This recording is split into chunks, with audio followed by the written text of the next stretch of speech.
Bem-vindo, novo episódio do podcast da Realisce. Hoje convidado é o Thiago Boppi, fundador da True Carbon. Bom dia, Thiago. Bom dia, André. É um prazer enorme estar aqui. Obrigado pelo convite. Obrigado por você por ter aceitado. Quer contar um pouco da sua jornada? Bom, tudo começou, eu tinha mais ou menos uns 15 anos, eu diria, quando eu entrei na jornada ambiental, climática, com a preocupação com a grande crise que a gente vive, né? Eu já era engajado em projetos sociais, mas eu vi um stories no Instagram na época de um amigo no Quênia. Eu falei, meu, o que você tá fazendo aí? O Tomás, até mandar um abraço para ele, que ele vai assistir o podcast depois. E ele estava numa imersão do Youth Climate Leaders, que foi uma rede que eu passei a participar, que foi estudar na França os conceitos de mudanças climáticas e acabaram indo para o Quênia implementar conceitos de adaptação climática, então, na realidade de uma escola, né? E era uma população vulnerável no Quênia e eles implementaram os conhecimentos que eles aprenderam em Paris junto com esse pessoal no Quênia e eu achei aquilo incrível. Então, eu fui procurar uma imersão tão legal quanto aquela e fui ver e vi na realidade que o Youth Climate Leaders teria um curso em São Paulo naquele ano de 2018. E aí eu fui cobaia desse curso e sou eternamente grato ao Youth Climate Leaders por ter me feito essa picada do mosquito, né? Acho que muita gente vê isso como um turning point, assim, de passar a se preocupar com essa questão. E ali eu tinha certeza que meu caminho profissional ia ser nesse sentido. Eu tive a sorte de passar por esse processo muito novo, então com 15 anos eu fiz um curso com pessoas que estavam em transição de carreira, já trabalhando, todos formados quase. Então tive essa oportunidade de poder decidir o que eu ia estudar já à luz de querer trabalhar com isso. Eu fui estudar gestão ambiental na Exalc e no final do meu primeiro ano de gestão ambiental eu tive a oportunidade, por um amigo muito querido também, que me ajudou com todos os trâmites de ir para a COP25 em Madrid. Ah, uau! E, bom, lá minha cabeça mudou totalmente, assim, eu antes via mudanças climáticas como, hoje, crise climática, né, como um termo, como uma área mais nichada, e lá eu percebi que absolutamente todas as profissões têm que estar engajadas. E foi numa roda de conversa com Jeffrey Sachs, que é um grande economista, da Universidade de Columbia em Nova York, que eu tive o clique de que eu precisava estudar economia para ajudar a resolver minimamente, né, a crise climática. Você conversou com ele, pessoalmente? Não sozinho, mas sim pessoalmente. Era, eu imagino que entre 20 e 30 pessoas numa roda de conversa organizada pelo Youth Climate Leaders na COP.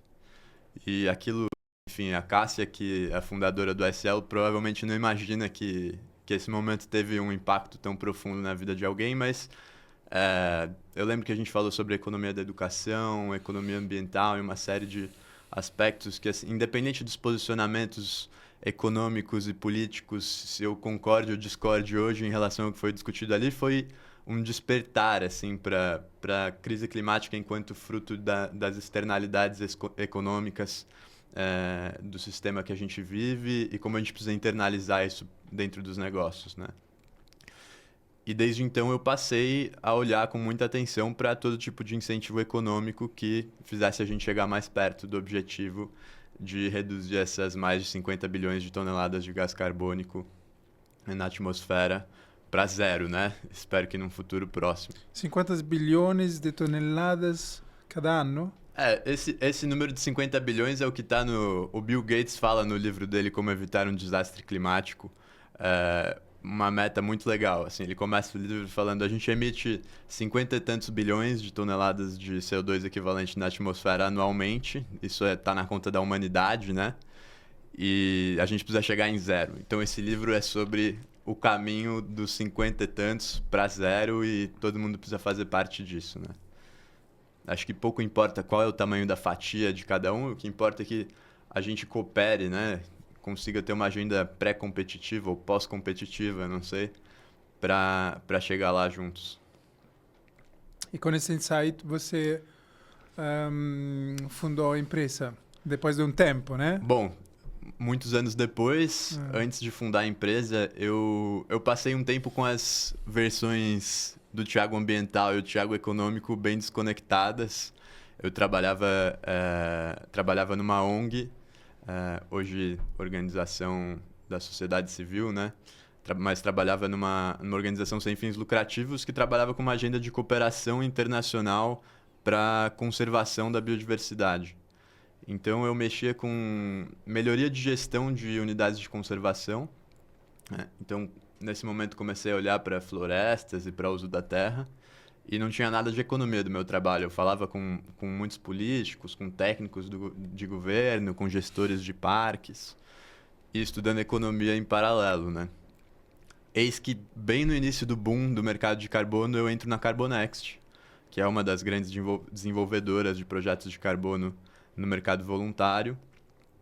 E os créditos de carbono são uma dessas formas de incentivo econômico para a preservação florestal, por exemplo, né? Então eu fiquei muito animado com a oportunidade de juntar essa agenda de conservação que eu tinha começado a trabalhar com o que eu estudava na economia. E, bom, eu passei um tempo na Carbonext, aproximadamente 2 anos. Entrei com 40 funcionários, saí com 120, então peguei Uau. aquela loucura, né?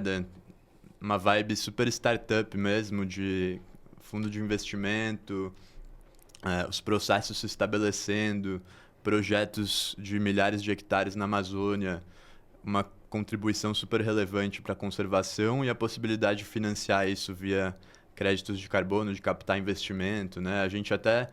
Eu conversava com meus amigos, assim, meus analistas pares, do tipo, a gente nunca imaginou que profissionais ambientais iam estar nesse ritmo na Faria Lima, enfim, né? Parecia um pouco uma utopia de que a agenda financeira estava olhando para o nosso foco de interesse. Claro, com todos os problemas que a gente enfrenta no mercado voluntário, depois minha história passa pelos meus questionamentos com a crise de integridade dos créditos de carbono e tudo mais. Felizmente, eu tive a sorte de só trabalhar em empresas e projetos muito íntegros, tanto na Carbonext quanto na Geonoma, que foram as empresas em que eu trabalhei. Então, depois da Carbonext, tem essa outra empresa. Isso, na Geonoma também trabalhava com essa agenda de uso da terra e projetos de carbono de Nature-Based Solutions, né? De soluções baseadas na natureza, também chamadas de soluções climáticas naturais. Tem uma diferença pequena conceitual, mas são dois modos de dizer que são soluções climáticas ou soluções ambientais baseadas no uso da terra, em florestas, em biodiversidade, né? Conta a diferença, que eu não sei. As soluções baseadas na natureza, elas têm um enfoque menos climático em termos de emissões, né? Então, as soluções climáticas naturais, a gente está falando muito provavelmente de uma solução de mitigação.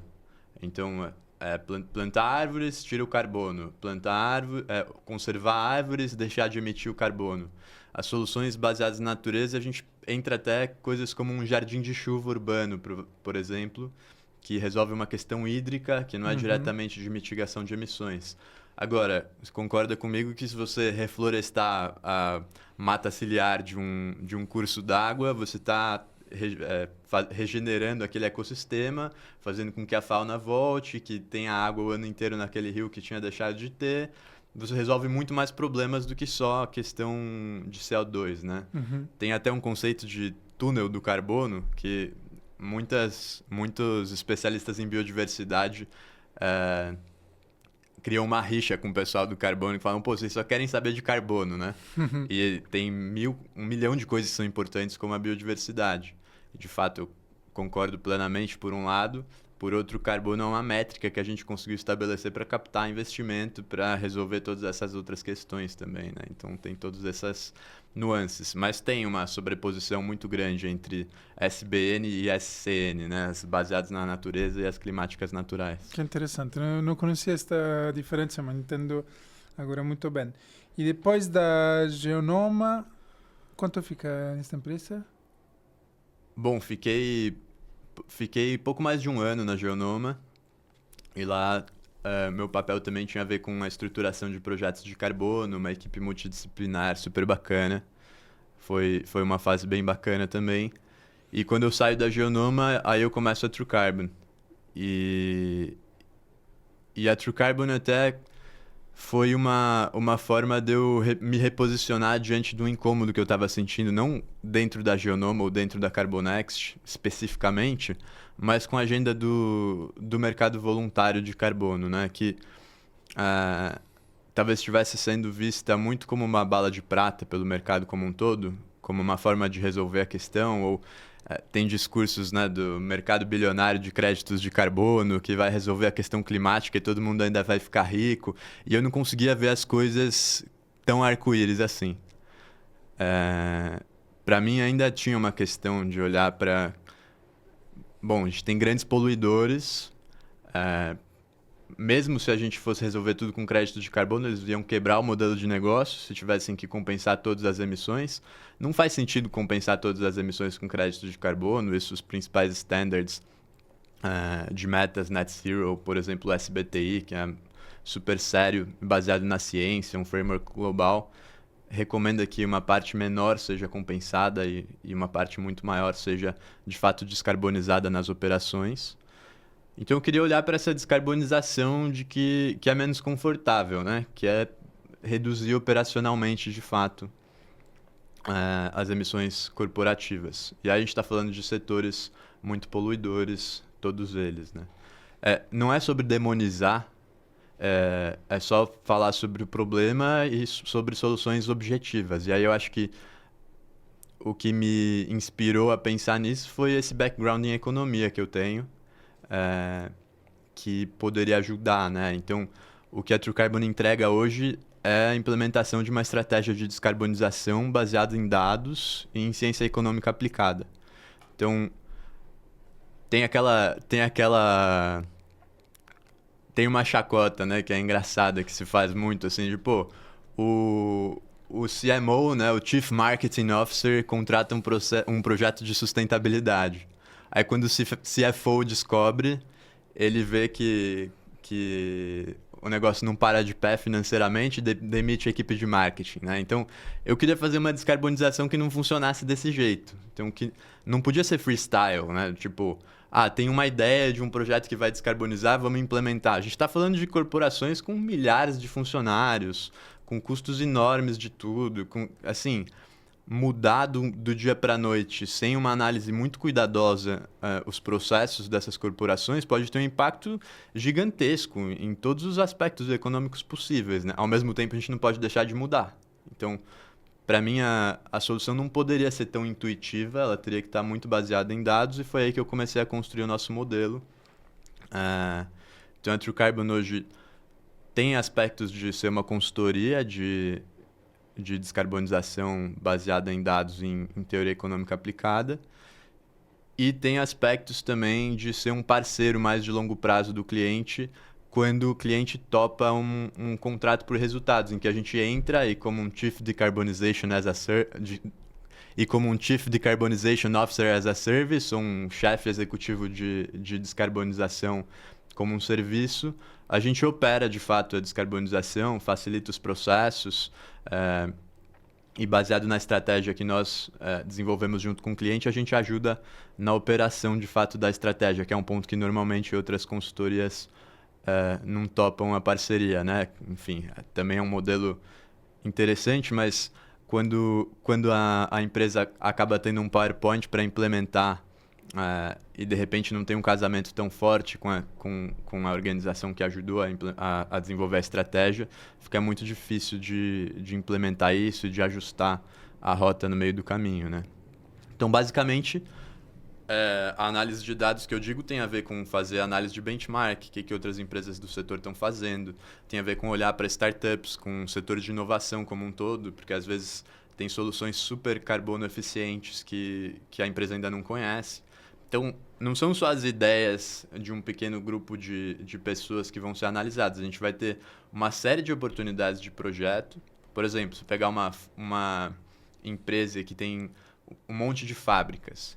Pegar, cada uma daquelas fábricas tem oportunidades de descarbonização que podem ocorrer por iniciativas internas, por contratação de startups, por contratação de tecnologias consolidadas. Existem também oportunidades de descarbonização transversal, então que se você mudar um processo em todas as fábricas, você tem um efeito agregado.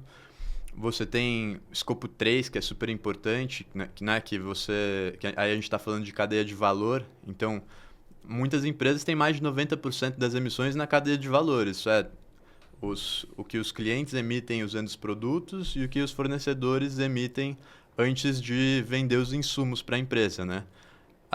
Tem muitas empresas que já conseguiram fazer o trabalho de escopo 1 e 2, que é basicamente resolver o que elas emitem dentro do seu sistema interno, mas ainda não conseguiram resolver o problema de cadeia de valor, que de fato é super difícil. Então tem um processo de conciliação de governança e tecnologia, são duas áreas muito importantes, né, para conseguir escalar a solução, porque são muitos fornecedores, e ao mesmo tempo conseguir conversar, negociar quais são quanto cada um tem que pagar pela descarbonização de uma maneira justa, né?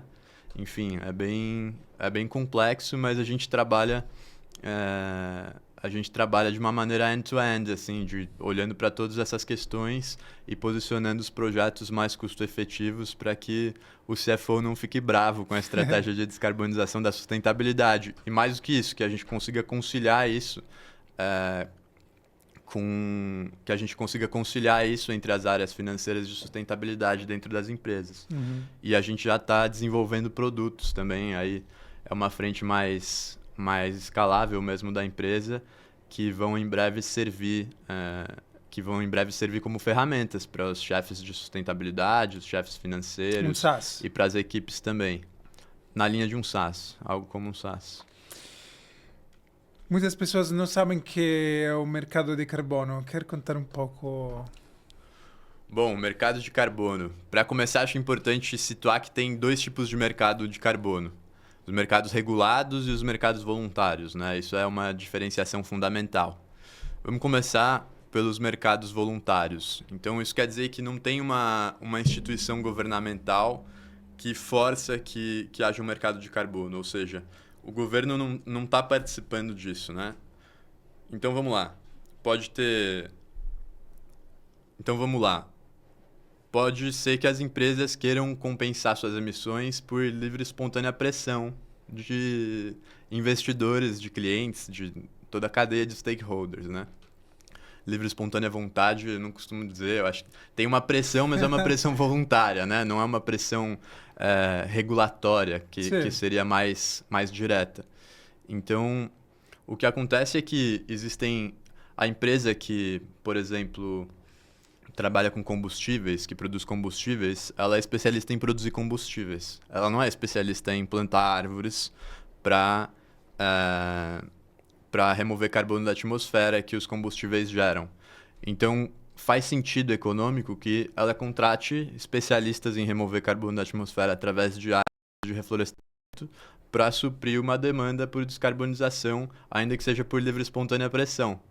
O que acontece basicamente é que o mercado de carbono voluntário é o gerenciamento por instituições voluntárias, então por ONGs internacionais, da certificação dessas reduções de emissões por projetos que não são só de plantar árvores, de conservação, mas tem projetos de redução de emissões em aterros sanitários, de biogás, de energias renováveis, de mudança de práticas em mineração, de uma série de tipos diferentes de projetos que vão poder gerar créditos de carbono e as empresas vão comprar. O mercado de carbono voluntário sofre algumas críticas que são muito relevantes. Então, né? deixa eu entender se entendi bem. Esse mercado de carbono voluntário, nesse caso, nasce sobretudo pela opinião pública, né? Uma empresa tem clientes que estão falando que tem que fazer algo. Difícil que sejam os investidores. Ou tem também agora fundos que falam tem que fazer isso. Tem fundos que pressionam. O mercado de capital é de verdade um dos motores ou não? Tem também. Que bom, boa notícia. Tem também. Então, tem essa pressão externa da empresa que não é do Estado, não é da regulamentação, mas é de investidores, de clientes, os mesmos funcionários de uma empresa, né? Falam, temos que fazer algo para tudo que emitimos na atmosfera. E essas empresas encontram projetos que vão compensar as emissões de carbono. Então, pode ser um projeto de reflorestação, que é o mais típico, né? Famoso. Então, plantar árvores ou conservar florestas, Sim. né? Não de deforestar é também considerado um projeto de carbono. Isso é um pouco confuso, né? Ah. Porque isso é um projeto de redução por evitar desmatamento Sim. e degradação florestal. Então, tem um conceito fundamental em qualquer projeto de carbono que é o de linha de base. O que é a linha de base? Exato. Em inglês, baseline. Qual é o cenário de emissões para os próximos 30 anos, digamos, numa fazenda, sem a implementação do projeto que se está propondo. Então, pode ser que o proprietário da fazenda tenha uma área que ele pode desmatar legalmente. Né? Você tem um pedaço, um percentual que não está em reserva legal, não está em área de proteção permanente e tal, então ele pode desmatar legalmente. Aquilo, pelo ponto de vista da humanidade, é um prejuízo tanto quanto se fosse legal, né? É terrível desmatar uma mata centenária de Amazônia de centenas de anos ou milhares de anos. Então tem um mecanismo que remunera o proprietário por deixar de desmatar e ainda que ele provavelmente não vá ganhar o quanto ele ganharia desmatando, vendendo a madeira, passando fogo e plantando soja, ele tem uma compensação que faz com que a força de vontade dele para preservar precise ser menor, né? Porque ele tem uma compensação econômica. Existem também projetos que evitam desmatamento ilegal, que aí estão em regiões... Aí não é que o proprietário seja o principal remunerado, mas ele está numa região que é comprovado... Porque não tem proprietários, né? Tem muita parte da floresta que não tem proprietários. Aí tem muitas áreas de governo em que ocorre desmatamento ilegal, tem áreas indefinidas, mas tem muitas áreas privadas. Imagine que você é um proprietário de 20 mil hectares, André. Isso, sei lá, eu vou fazer um chute aqui, mas são mais de 20 mil campos de futebol de terra, com floresta. Ainda que você tenha muita grana, não é trivial monitorar. É complexo. Você precisa de especialistas em leitura de imagem de satélite, Sim. Você precisa de rondas em campo, você precisa de uma operação para isso funcionar. Então, muitas vezes, um projeto de carbono vai angariar recursos para conseguir implementar esse monitoramento e esse roteiro do tipo, o que acontece se vier um invasor ilegal. Então, alguém aciona a polícia em tempo, tem uma gestão dos stakeholders dos arredores, então para conseguir estabelecer uma governança socioambiental razoável no território para que não haja desmatamento, talvez criar iniciativas para que populações vulneráveis que estão sob influência de crime, de mineração ilegal, de queimadas ilegais, desmatamento ilegal, para sobreviver, possam ter atividades da bioeconomia, por exemplo, de que elas possam se sustentar, ter uma renda ainda melhor e deixar de desmatar. Então, é um jeito de... Os projetos de carbono, principalmente os baseados em uso da terra, tem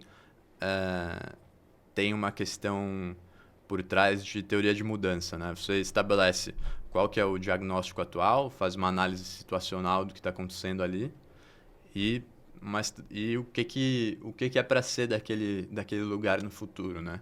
Então a gente quer que as pessoas tenham uma renda razoável sem desmatamento. Isso é básico. Então tem que ser levado em conta as populações que vivem ali, né? Às vezes tem uma prática de caça, mas pô, o cara caça a onça porque a onça come as galinhas.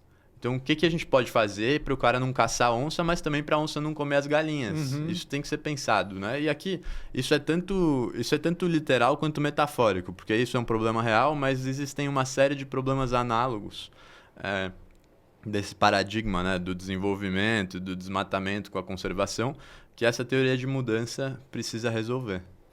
Inclusive, é muito importante pensar as pessoas, porque tem atitudes extremas que pensam só no meio ambiente natural, na vegetação, nos animais, e não pensam as pessoas que moram naqueles lugares. Uhum. E projetos agroflorestais são uma solução para integrar as pessoas com a produtividade, o dinheiro. O que você acha?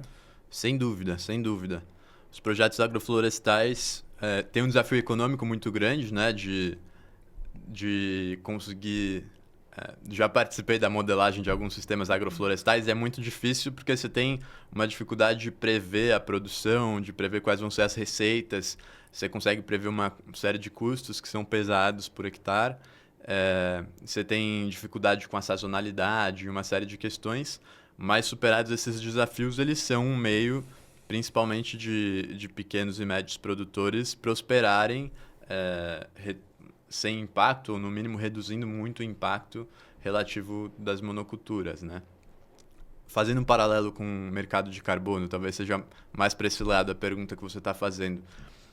Tem uma dificuldade enorme ainda de fazer projetos de carbono de qualquer tipo em pequena escala. Então, quando você está falando de sistemas agroflorestais, você tem uma dificuldade enorme também de fazer sistemas agroflorestais em grande escala. Porque, enfim, tem maquinário sendo desenvolvido e tal, mas é um pouco a fronteira para mim, a fronteira do agronegócio é pensar agrofloresta em larga escala, né? Tem empresas super bacanas pensando e fazendo isso. Agora, como ainda tem essa barreira muito grande da agrofloresta em larga escala e do carbono em pequena escala, tem alguns projetos que eu não saberia dizer agora de bate-pronto, mas tem alguns projetos que são sobretudo testes de atores que estão se arriscando para tentar implementar isso. Às vezes projetos agrupados, em que entram uma série de proprietários, mas aí você tem um problema de governança, porque imagina você ter 200 proponentes de projeto e não um, né? Tem que cuidar com 200 pessoas, é claro. Bom, voltando então na parte mais teórica, porque tem muitas pessoas que não sabem claramente que é o mercado de carbono, eu sou uma delas. Eu esqueci de responder sobre o mercado regulado. Você tinha feito a pergunta. Exato, você estava falando do mercado voluntário e falta do mercado regulamentado. Perfeito. Bom, é até legal traçar esse panorama, porque a cronologia está correta, né? A gente está sob a influência do mercado voluntário no Brasil já há alguns anos e mais recentemente é que foi aprovado no Congresso a legislação do mercado regulado e está para ser implementada e, enfim, toda regulamentada nos próximos anos. Eu não vou entrar nos pormenores da legislação porque não é minha especialidade, mas o mercado funciona no sistema cap and trade que outros mercados regulados pelo mundo já implementam. E o cap and trade funciona basicamente da seguinte maneira. O cap é uma meta que é instituída para as empresas dos setores cobertos pelo mercado de carbono regulado. E até tem uma polêmica muito grande, também que eu não vou entrar a fundo porque não é minha especialidade, de que o setor, que o agronegócio ficou de fora do mercado regulado de carbono nessa implementação. Então você tem a área toda de uso da terra, que é mais da metade das emissões do Brasil, né, tão fora desse mecanismo institucional.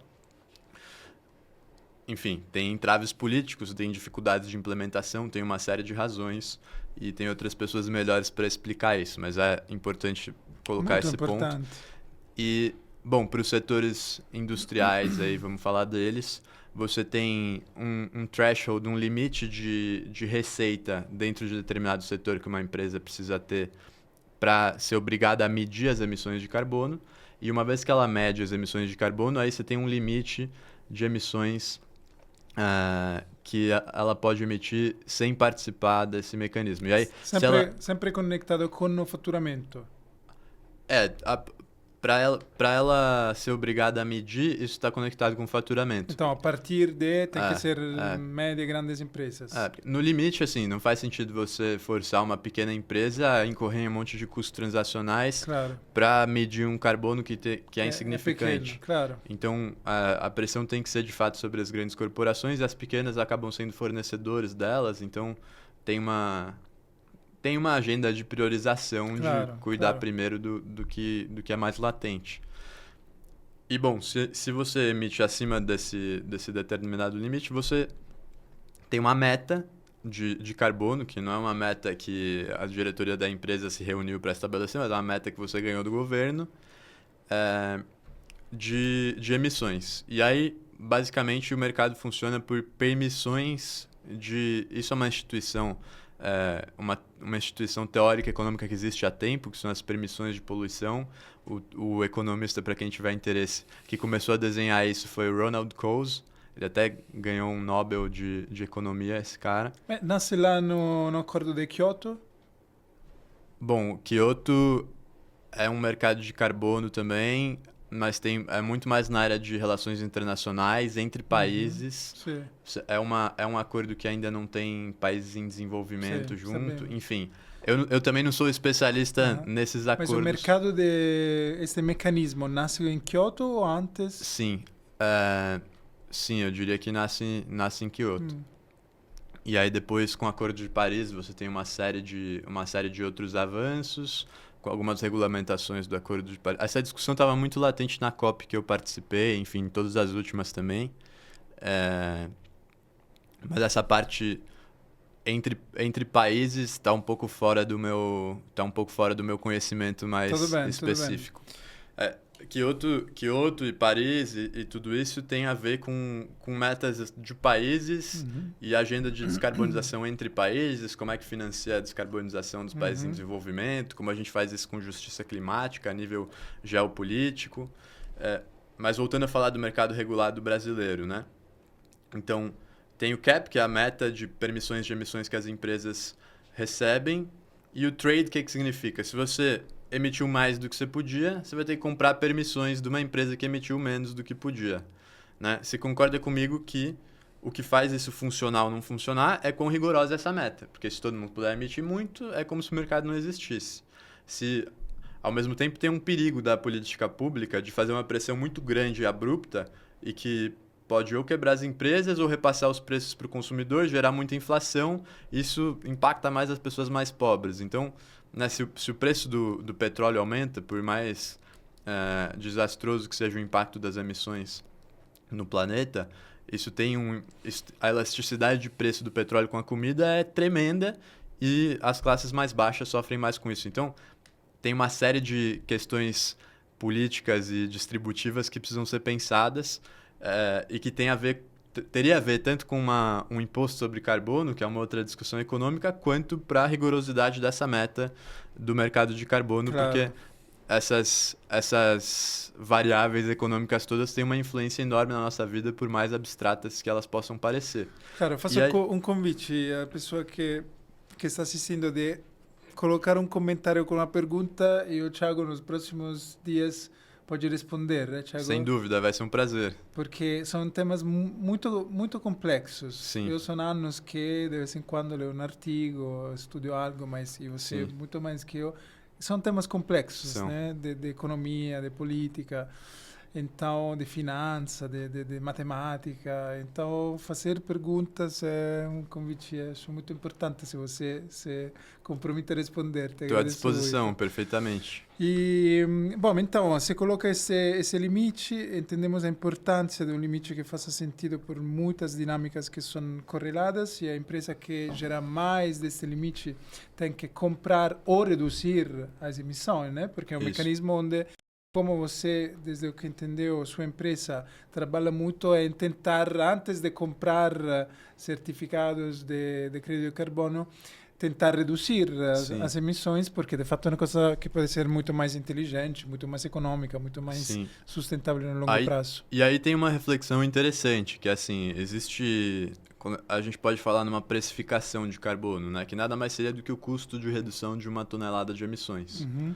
Então, a empresa que está emitindo acima da meta, ela tem duas alternativas, ou ela reduz para caber na meta, ou ainda abaixo da meta para poder Vender. ou ela compra as permissões de outra empresa, né? Se o custo relativo de redução de emissões for maior para ela, ela vai preferir comprar. Se o custo relativo de redução de emissões for menor para ela, ela vai preferir implementar isso na operação dela. O que isso faz no agregado é que as empresas que já são, por natureza, mais especialistas em reduzir carbono, ou que têm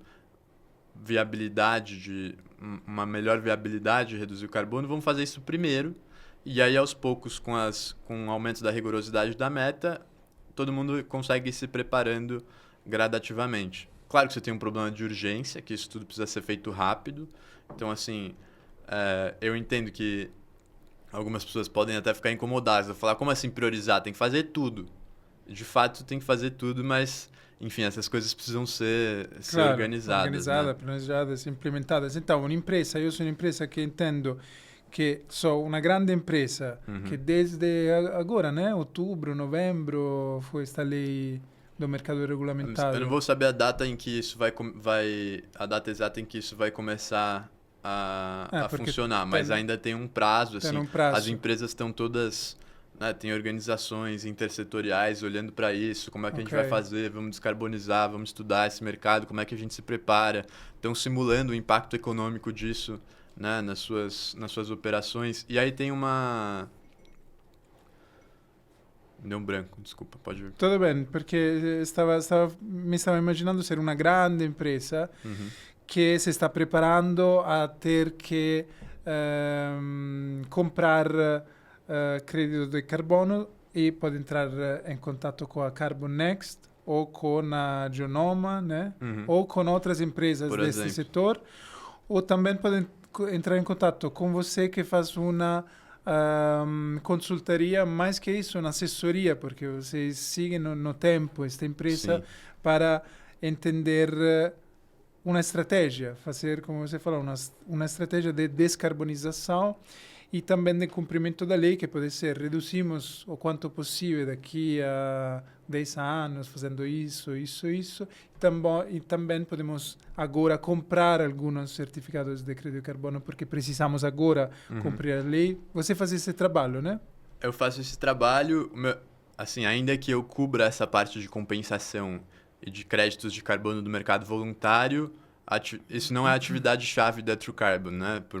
Tem uma associação direta quase entre empresas de carbono e mercado voluntário de carbono, porque teve um boom, muitas empresas surgiram nessa área, mas essa curadoria de créditos de carbono de alta integridade, sobretudo, é uma parte do nosso trabalho lá no fim da estratégia, onde a parte da meta que precisa ser operacional dentro da empresa já foi resolvida e a gente, tudo bem, vai compensar um pedaço. E aí é importante a pergunta que você fez sobre, ela vai entrar em contato com uma dessas empresas do mercado voluntário e comprar os créditos, né? Depende. Se a pressão é regulatória do mercado regulado, ela pode até comprar dessas empresas, mas ainda está sendo pensado pela política pública quais vão ser os critérios para esses créditos, por exemplo, baseados na natureza do mercado voluntário entrarem no regulado. E aí você tem as permissões de emissão, que são esse título que as empresas trocam entre si, e tem uma parte desse mercado também que funciona com reduções verificadas. Então, uma redução verificada tem um paralelo com crédito de carbono, mas para um crédito de carbono emitido por uma certificadora voluntária ser reconhecido dentro de um mecanismo da política pública, tem um passo aí que está meio ainda indefinido. Quais vão ser os critérios para esses créditos dessas empresas todas entrarem para o mercado de carbono regulado?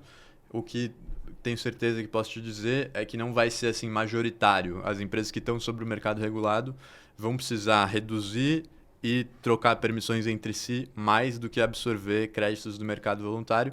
Isso está alinhado um pouco com o que eu estava te falando, de que por mais que seja muito importante que a gente terceirize parte do trabalho que é impossível por enquanto a gente fazer internamente nas empresas, é muito necessário que todo mundo esteja ativamente pensando e esteja estimulado pela política pública e por todo tipo de estímulo possível a descarbonizar a operação, né? A reduzir.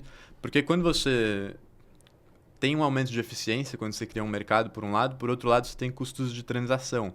Então custa certificar, tem essa questão da escala, tem todas as questões de auditoria funcionar direitinho, da certificação funcionar direitinho, das metodologias estarem certinhas. Tem uma série de organizações que estão olhando para a integridade de todos os tipos de créditos de carbono e de vez em quando acham um furo que nem sempre é por má fé, mas tem uma adaptação metodológica e aí isso reduz a quantidade de créditos que são emitidos.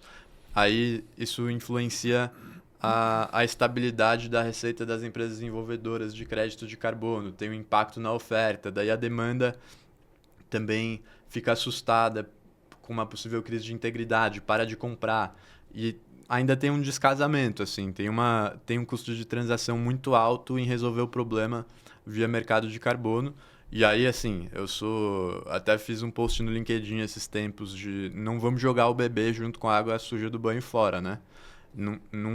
Eu não vejo que... Assim, tem uma opinião que rola bastante, que assim, por todos esses motivos que eu falei, vamos fechar o mercado de carbono, proibir e tal, e todo mundo tem que descarbonizar sozinho. Não faz sentido, Não faz né? sentido para mim. Sabemos que não funciona bem. É. Mas então, o crédito de carbono funciona só para a parte voluntária ou também para a parte regulamentada? Esse crédito de carbono. Na parte regulamentada, tem um nome... Esse mercado de carbono brasileiro chama SBCE, o Sistema Brasileiro de Comércio de Emissões. O que ele coloca institucionalmente é que você tem as permissões de emissões, ou talvez tenha um nome similar a isso, e as reduções verificadas. Os créditos de carbono que a gente está acostumado a ouvir de soluções climáticas naturais, reflorestamento, REDD+, né, que é redução de desmatamento, eles, se puderem, nos casos em que podem entrar no mercado regulado, via esse mecanismo de serem reconhecidos pelo governo, a gente ainda não sabe se o governo vai reconhecer essas metodologias das certificadoras voluntárias que já existem, ou se o governo vai querer criar uma nova certificação, qual que vai ser a relação entre tudo isso. Entendi. Mas os créditos de carbono voluntários atualmente, se entrarem, no caso em que entrem para o mercado regulado, eles vão entrar via esse mecanismo de reduções verificadas. Entendi. Bom, falando sobre os certificadores, são muito importantes, né? Tem Sim. alguém que tem que certificar que quanto o projeto está, de fato, sequestrando carbono na atmosfera ou evitando de emitir. Uhum. Então, como você falou, o certificador tem o papel de verificar quanto é a atual situação e quanto é depois de um tempo com este projeto implementado. É isso? Perfeito. Tem uma divisão de responsabilidade super complexa nesse processo, né? E aí, só para marcar de novo, a gente está falando aqui ainda dos projetos de carbono no mercado voluntário. Sim. Vamos pegar, então, tem uma cadeia de projetos. Quem vai começar... Vamos lá, eu sou um dono de terra e quero fazer um projeto de carbono. Eu preciso de uma equipe de especialistas para me ajudar. Então, já tem um dono de terra e uma desenvolvedora de projetos de carbono. Essa desenvolvedora pode ser uma consultoria ou pode ser sócia do projeto.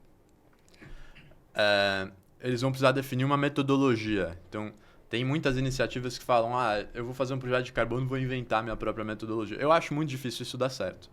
Então, você tem que definir uma metodologia, via de regra, que já está no escopo de uma grande certificadora. Essas metodologias são feitas pelos grandes cientistas e tal, que trabalham nessas certificadoras, são peer-reviewed, toda aquela história de desenvolvimento científico, isso respeita o rito científico e tal. Não estou falando que não tem problemas, estou falando que elas são desenvolvidas seriamente. Aí você tem a desenvolvedora, o dono da terra e a certificadora por enquanto. A certificadora não consegue auditar todos os projetos, então você tem uma série de auditorias que verificam os projetos, são os Verified Verification Bodies. Então você tem a certificadora que certifica auditorias que podem auditar os projetos das desenvolvedoras que desenvolvem projetos para os donos de terra. Além disso, você tem uma série de outros atores, mas você percebe que a desenvolvedora vai precisar tem um documento inicial de qualquer projeto de carbono, que é gigantesco, de centenas de páginas, para explicar como o projeto vai funcionar, para falar qual era a linha de base, o que vai mudar quando o projeto é implementado. Todo cálculo em uma planilha gigantesca de Excel de quanto seria emitido, do quanto vai ser emitido, qual é a diferença. Então, ano a ano, quanto crédito de carbono vai ser emitido. Depois tem documentos com a recorrência anual ou bianual, dependendo do projeto, que vão atestar que emissões foram removidas ou reduzidas de acordo com o plano daquele documento inicial. Os mecanismos de ajuste, então você gera só os créditos de carbono que de fato você gerou, tem uma margem de erro nesse plano inicial. E, enfim, tem uma série de métodos científicos para projetar isso, no caso de uso da terra, diferente de outros tipos de geração de crédito. Você imagina a dificuldade se já é uma dificuldade enorme você fazer tudo isso pelo ponto de vista da equipe de desenvolvimento, e aí eu lembro de um cenário de ter uma equipe de 3 pessoas full-time dedicada a desenvolver um projeto. Então, só estou falando só da parte de escritório, não estou nem falando da parte de implementação em campo.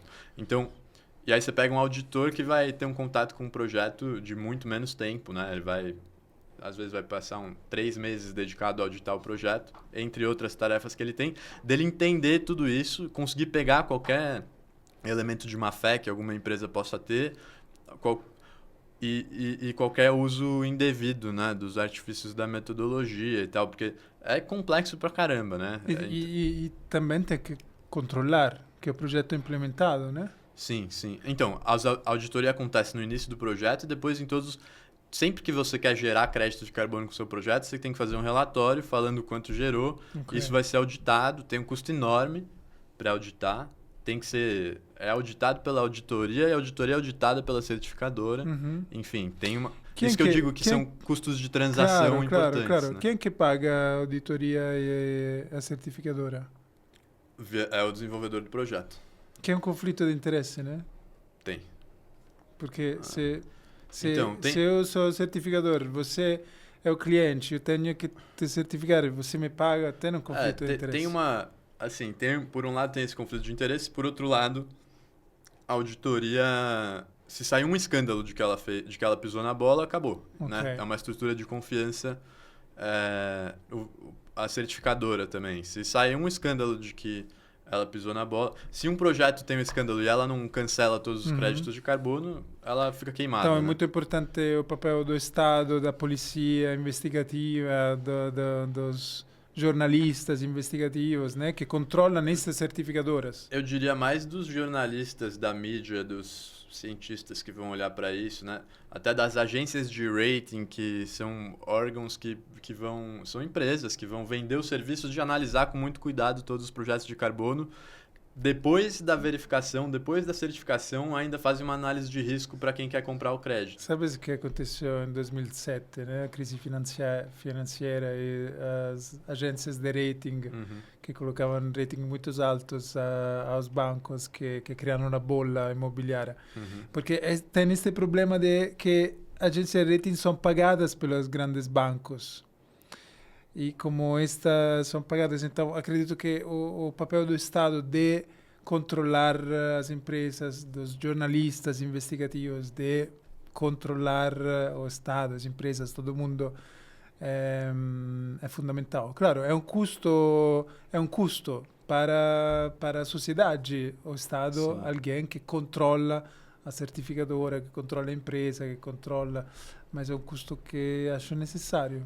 No mercado voluntário, as coisas estão caminhando um pouco para o mercado regulado, onde há mercados regulados serem um mercado de carbono que gera mais demanda, né? Você tem tudo que é voluntário flutua muito, tem risco alto, né? Enfim, as empresas não é trivial você achar compradores para um projeto de carbono.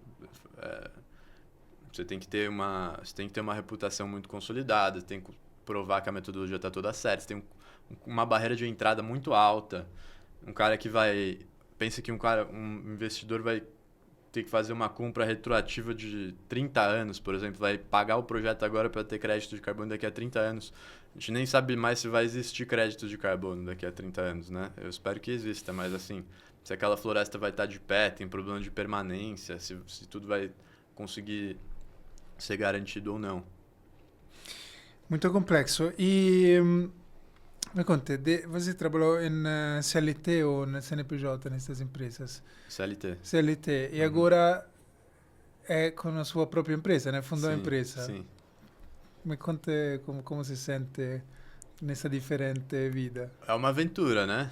Eu tô gostando muito. Eu sempre tive uma veia empreendedora, então desde a faculdade participava de Enactus, até uma das ideias de projeto empreendedor que eu tive lá atrás era uma mistura de um Tinder com Uber da compostagem que eu não implementei, mas que eu queria meio que fazer um mega algoritmo que ia dar match entre geradores de resíduo e soluções ociosas de compostagem e de destinação sustentável. Então, por exemplo, tem essas composteiras automáticas de shopping que tem um spin-off gigante dos funcionários dos restaurantes, então eles não são treinados, então eles não botam as coisas na composteira, então ela fica vazia. Falar, pô, a gente tem que arrumar resíduo para botar nessa composteira para ela funcionar na total capacidade, né? Ou, pô, tem hortas de bairro que estão precisando de composto e tem gente em volta jogando fora. Eu queria... Né? Não tinha as condições necessárias ainda para investir em desenvolver isso, mas foi uma ideia que eu tive, aí tomei uma porrada da pandemia e acabei não botando isso para frente. Mas eu sempre tive vontade de empreender, eu vivia desde moleque tendo ideias empreendedoras e, bom, acho que agora é um sonho se realizando, eu estou conseguindo ficar full time na True Carbon, a gente está em 2 pessoas agora. Então, a perspectiva é que cresça bastante aí para o próximo ano, as coisas estão dando certo, muitos clientes interessados, né?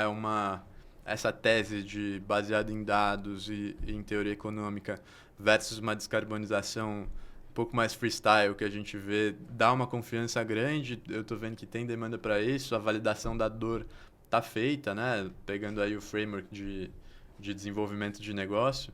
A gente está estruturando produtos enquanto faz consultorias, mas a gente está atacando uma dor que é muito latente, que é de acabar com esse descasamento entre finanças e descarbonização, que é um pedaço do descasamento entre aquele antigo, né, da preservação ambiental e do desenvolvimento econômico. O que a gente faz? Eu escrevi um artigo muito tempo atrás, depois que eu voltei da COP, para o blog do Climate Leaders. Eu estava no início da faculdade de economia, que eu falava o futuro sobre a mesa. Chegou a hora dos ambientalistas e dos economistas sentarem nos mesmos espaços para discutir, né?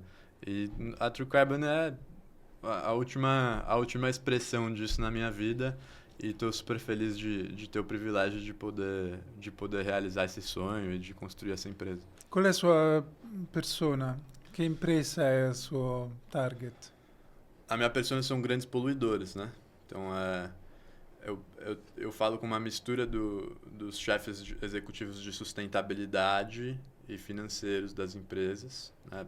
Então, meu cliente é um C-level, principalmente. Claro que eu tenho soluções para as equipes também, mas, basicamente, o meu target são C-level de empresas bastante poluidoras que têm recursos para investir numa estratégia de descarbonização bem robusta, né? Então, grandes empresas. Perfeito. Ti posso apresentar a Rogia, conhece, do Gruppo Solvay, uma grande multinacional química, setor química. O Grupo Solvay eu conheço, essa empresa especificamente. Porque você é muito novo. De quantos anos você tem? Tenho 23. 23, mas já muita experiência. Essa empresa é muito famosa aqui em São Paulo. É no setor químico. E eles foram comprados da Solvay. Mas tem 100 anos de história, tem várias unidades. Entraram em contato conosco para ter um serviço de coleta, transporte e compostagem dos resíduos orgânicos. Eu propus de fazer a compostagem localmente com o intuito de reduzir a zero a distância de transporte dos resíduos. E eles toparam depois de alguns meses de negociação, porque você sabe que as grandes empresas precisam de tempo, são burocráticas e tudo isso. E desde julho do ano passado, 2024, está dando super certo este projeto. Eles ganharam também algumas certificações, algum prêmio de inovação e sustentabilidade. E posso te apresentar esta empresa, porque o seu target são as grandes empresas, Sim. que é um grande desafio para Sim. uma pessoa tão jovem como você. Perfeito. Eu tenho alguns parceiros mais velhos que já estão confiando na estrutura que a gente está desenvolvendo, nos trabalhos que a gente está entregando. Mas felizmente a gente já tem alguns clientes, né? Pouca coisa no modelo de negócio ideal, mas a gente está namorando cada vez mais com o modelo de negócio que a gente estabeleceu. As coisas estão indo bem.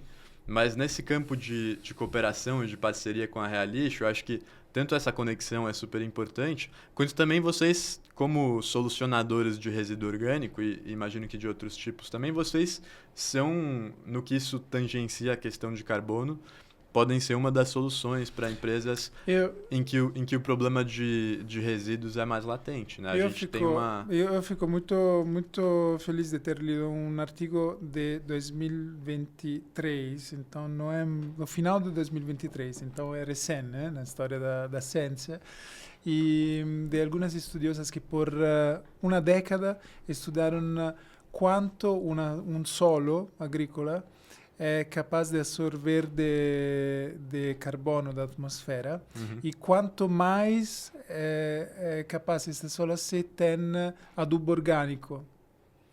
É muito mais. Então, imaginei um projeto de crédito de carbono onde nós colocamos adubo orgânico produzido através da compostagem em solo agrícola. Existe metodologia para fazer isso. Existe já? Dá pra gente conversar. Eu posso tentar ajudar vocês inicialmente. Porque de uma parte temos a redução de metano na atmosfera da compostagem comparada com um aterro sanitário. Temos, em algum caso, se fazemos um projeto em uma grande empresa que tem refeitório, que tem lodo, né? Se fazemos um pátio de compostagem localmente, temos a redução dos poluentes no transporte. E depois, se colocamos o adubo orgânico em terra agrícola, temos a captura de carbono, que inclusive é muito mais rápida que no projeto de reflorestamento, porque você sabe que as árvores precisam de anos para crescer e para capturar carbono. Vamos a pensar sobre isso? Vamos sim. Que bom. Tiago, onde te encontra a pessoa? No Google? Que aparece no Google True Carbon?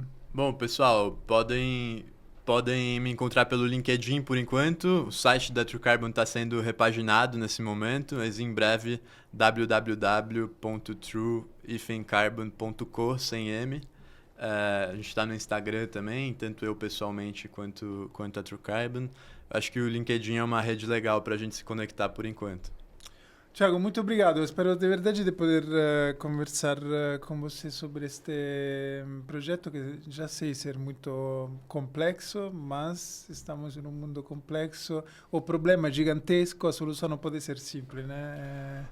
E com galera a gente resolve. Tem gente que sabe de cada pontinho que precisa para o projeto, assim, não tem uma pretensão de te ajudar especificamente com a questão do solo, que não é minha especialidade, mas a gente vai criando rede de contatos, a gente faz análises iniciais de viabilidade e no momento certo a gente consegue transferir para especialistas na medida que o projeto ganha atração, né? Mas vai ser um prazer enorme falar. Te agradeço de novo pela oportunidade de estar aqui.